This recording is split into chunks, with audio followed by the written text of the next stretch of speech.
the world forever. He investigated the charred human bodies turned into ash into halos. His imagination has inflicted on Hiroshima and Nagasaki. He has changed the world forever. I am the destroyer of the world. I am the destroyer of the people and the reason of the death.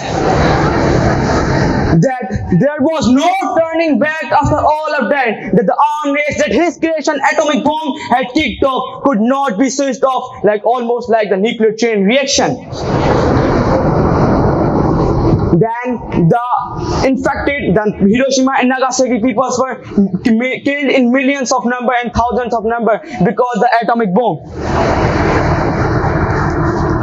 Hello everyone, this is Sohan from Grade Metric, and today's my presentation topic is the proliferation of weapons and the surmountable challenge of peace. The problem is that in the vicissitudes of past, when dispute started threatening people came up with idea of creating weapons to secure themselves. But after destruction, some people argued that this is not a safe. Then the question rises here: is peace possible in a world full of weapons?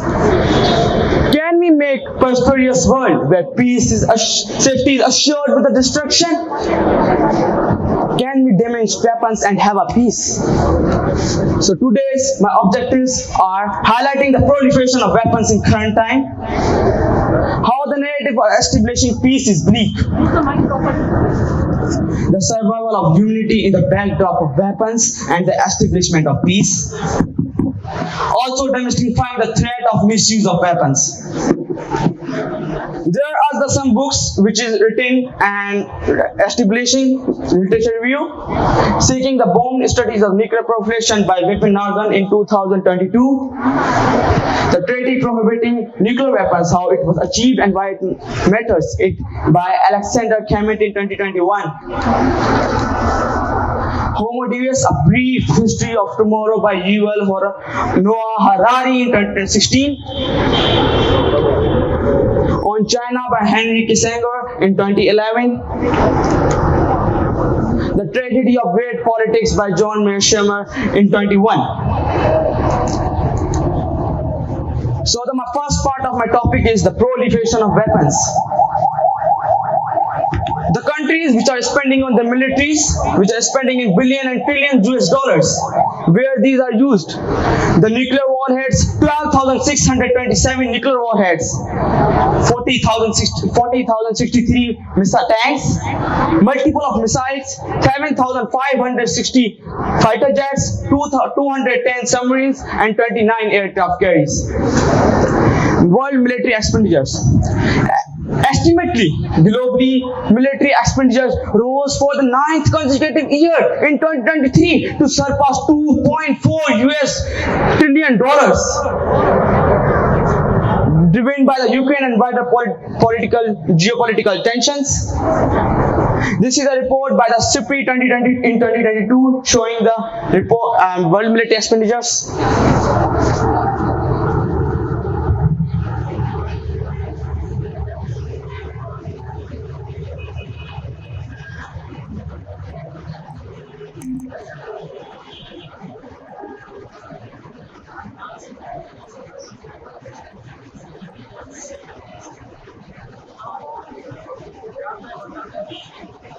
Peace Institute, known as SIPRI.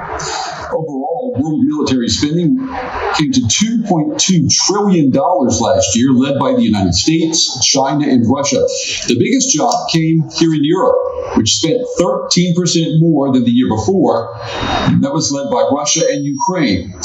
Russia's neighbor Finland increased its own spending by 36%.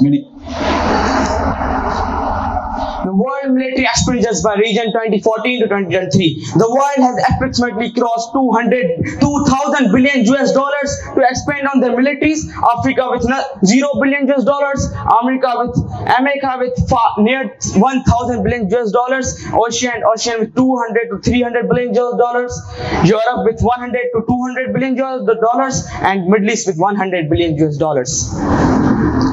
The military expenditures by 2023, the United States of America led the ranking of countries with the highest military spending in 2023 with 916 billion US dollars dedicated to their military. That constituted over 40% of the total military spending worldwide that year, which amounted to 2.4 trillion US dollars. This amount is a 3.5% of the GDP of USA. Military expenditure, as the country is spending from the GDPs.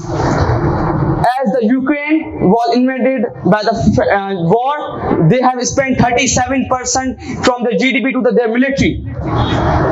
Algeria with 8.2%, Saudi Arabia with 7.1%, and others are decreased 6%. Global military expenditures 2022.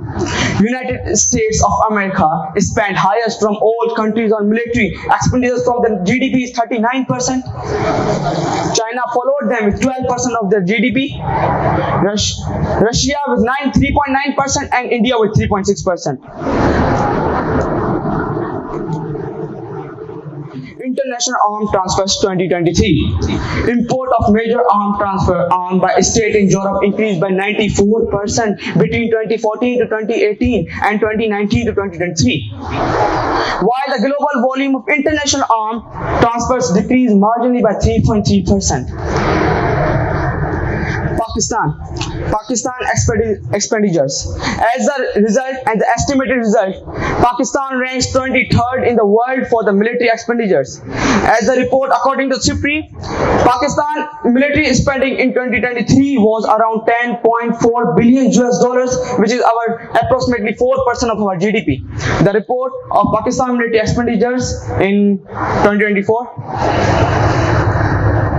It has proposed a significant allocation of 2.12 trillion rupees for the armed forces in the upcoming fiscal year 2024 to 25, a 17.6% increase from last year's budget. This amounts to 1.7% of the GDP, maintaining the previous year's proportion in national spending. The allocation, comprising of 12.33% of projected current expenses, marks the second largest rise in 6 years. Last year, the armed forces spent 1.83 trillion rupees, slightly exceeding their 1.8 trillion rupee allocation. A notable aspect is the allocation structure, with the Army receiving 47.5%, Pakistan Air Force 21.3%, the Navy 10.8%, and Inter-Service Organization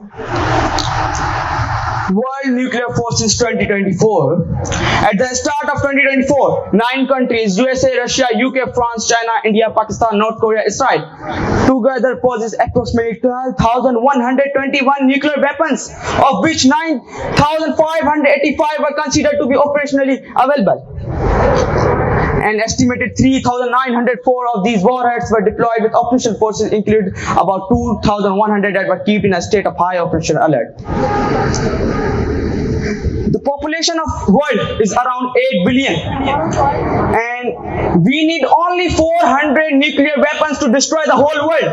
So why these are weapons which are 12,121 nuclear weapons are increased? Why they are made? This question is not solved yet by any scientists, any professionals. The nuclear inventories in 2024 January, Russia with 5,580, North Korea with 50, China 500, India 172, Pakistan 170, Israel 90, France 290, UK 225, and USA with 5,044.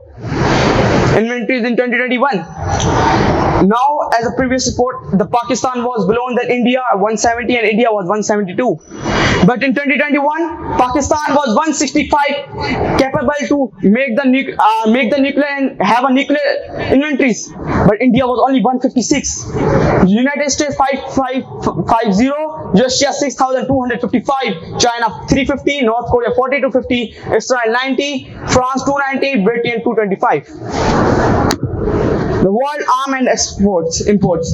The United States remain the world large importers of the world, for responsible for 41.7% worldwide exports in between 2019 to 23 and up from 38.65% between 2017 to 21. During the most recent time span, the country supplied more than 100 countries. The report of DW World Arms Supply 2021. Sales were up despite supply chain challenges amid the pandemic. So sales by the top 100 companies in the industry reached $592 billion. That's an increase of almost 2% on the previous year. US companies again dominated the list with nearly $300 billion of arms sales, but that was a drop of almost 1% on 2020, blamed mainly on inflation. And China, meanwhile, boosted its arms sales by more than 6% to $109 billion. Four Chinese companies are ranked in the top 10. And then there's Russia, whose sales rose to 17. Sales were up to market share between 2019 to 2023.